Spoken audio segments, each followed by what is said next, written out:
Llorenç. Llorenç al Penedès, Baix Penedès. Estem concretament a la zona de les Eres i tenim aquí sobre tota aquesta infraestructura que se'n diu el pou artesià. A dalt de tot hi ha un dipòsit. Per què aquest pou artesià? Què té d'excepcional? Conten que cap a finals dels anys 40 el doctor Calderón va detectar que hi havia molta gent que queia malalta sobtadament i es va pensar que potser era per les aigües dels pous que hi havien repartides per tots Llorenç.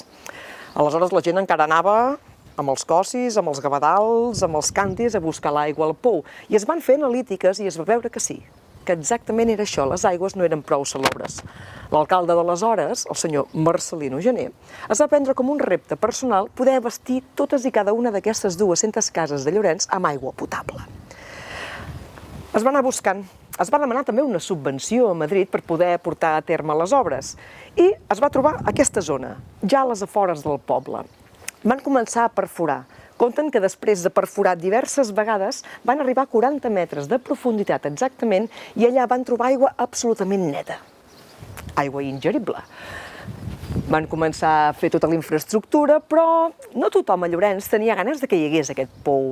El poble estava dividit i els que no els semblaven que aquests recursos moderns els poguessin aportar res de res, diuen que van boicotejar reiteradament l'obra. Van robar el material, esperonaven els treballadors a abandonar el treball perquè no rebrien els diners, la subvenció de Madrid, per poder-los pagar.